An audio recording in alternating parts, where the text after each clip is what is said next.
दोस्तों बिहार का नाम सुनते ही आपके दिमाग में सबसे पहले क्या आता है? खराब सड़कें, गरीबी, बेरोजगारी और पुअर गवर्नेंस ही ना। इन सबको मिलाकर कहें तो आपके मन में एक बीमारू राज्य की तस्वीर आती होगी। लेकिन क्या दोस्तों बिहार शुरुआत से ही ऐसा था? क्या हो अगर मैं आपसे कहूँ कि दुनिया का सबसे पहला गणतंत्र बिहार के वैशाली में ही बना था? क्यों चौंक गए ना? बिहार का इतिहास है ही ऐसा दोस्तों, जो आज के बिहार से बिल्कुल अलग और संपन्न हुआ करता था। एग्जाम्पल के लिए आपको बता दें कि दुनिया के सबसे प्रसिद्ध धर्मों में से कुछ धर्म, जैन धर्म और बौद्ध धर्म बिहार के ही देन है। और दुनिया की सबसे पुरानी यूनिवर्सिटी नालंदा यूनिवर्सिटी भी बिहार में ही था। इसके अलावा दुनिया को राजनीति और कूटनीति का पाठ पढ़ाने वाले चाणक्य भी बिहार के ही रहने वाले थे। और इतना ही नहीं दोस्तों, सबसे पवित्र हिंदू ग्रंथ में एक रामायण लिखने वाले वाल्मीकि जी भी बिहार के मिट्टी से ही उपजे थे। दूसरी दुनिया को सर्जरी का ज्ञान भी बिहार से ही मिला था और सर्जरी के जन्मदाता सुश्रुत बिहार से ही थे। और दुनिया को गणित का ज्ञान देने वाले आर्यभट्ट भी बिहार के ही रहने वाले थे। इनके साथ ही चंद्रगुप्त मौर्य से लेकर अशोक महान जैसे चक्रवर्ती सम्राट भी इसी बिहार के जमीन से उपजे थे। ऐसे में बिहार के स्वर्णीय में इतिहास को जानने के बाद कोई भी आज के बिहार की बीमारू स्थिति की कल्पना भी नहीं कर सकता था, क्योंकि आज जब आप बिहार को देखते हैं तो अपने इतिहास के बिल्कुल अलग जान पड़ता है। तो दोस्तों अब आपको लग रहा होगा कि आज की वीडियो में हम बिहार की गरीबी और उसके पिछड़ेपन के बारे में बताएंगे, लेकिन रुकिए,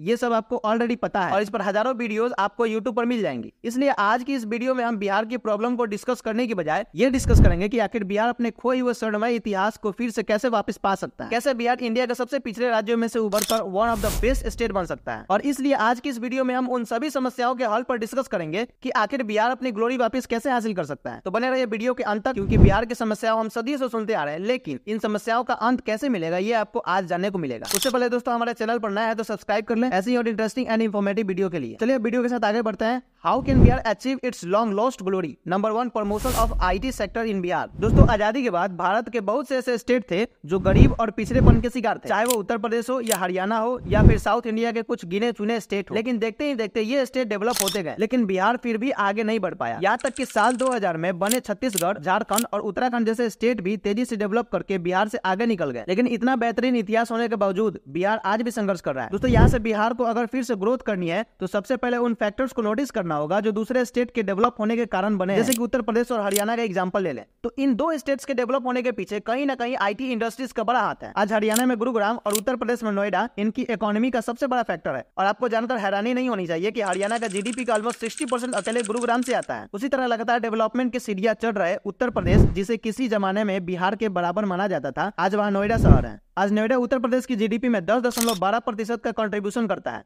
और अब ऐसे में ये सवाल बिल्कुल जायज लगता है कि बिहार में कब अगर बिहार के पास ऐसा कोई शहर, ऐसी कोई आईटी इंडस्ट्रीज क्यों नहीं है? अगर आने वाले समय में बिहार के पास कोई आईटी सिटी हो तो बिहार की ग्रोथ का पोटेंशियल काफी बढ़ सकता है, जो कि बिहार की एग्रीकल्चर सेंटर जीडीपी को बूस्ट दे सकता है। इसलिए बिहार की गवर्नमेंट को पटना जैसे शहरों को आईटी हब बनाने पर जोर देना चाहिए। और मुझे मालूम है कि आप में से कई सारे लोग शायद मन ही मन में संकोच कर रहे होंगे कि पटना और आईटी हब, लेकिन दोस्तों जब उत्तर प्रदेश में लखनऊ आईटी हब बन सकता है तो पटना क्यों नहीं बन सकता? बिहार के लिए आईटी इंडस्ट्री डायनेमिक पर्सपेक्टिव के साथ ही साथ यहाँ बड़े लेवल पर हो रहे ब्रांड ड्रीम्स को रोक सकती है। दोस्तों बिहार के पॉपुलेशन का एक बड़ा हिस्सा नौकरी की तलाश में बेंगलोर, गुड़गांव, मुंबई और पुणे जैसे शहरों की तरफ पलायन करता है, जिससे एक बड़ा मेन पावर जो स्टेट की ग्रोथ को पुश कर सकता था वो दूसरे शहर में अपना भविष्य तलाश रहा है। जबकि दोस्तों अगर वही बिहार की आईआईटी आईएम में सिलेक्ट होने वाले लोगों को बिहार में ही रोक दिया जाए तो दूसरे शहरों में एडजस्ट होने और नौकरी ढूंढने में बिहार के युवाओं को इतना सफर नहीं करना पड़ेगा। और ये सब सिर्फ आईटी इंडस्ट्रीज एस्टेब्लिश कर सकती है। Promote film and sporting industry.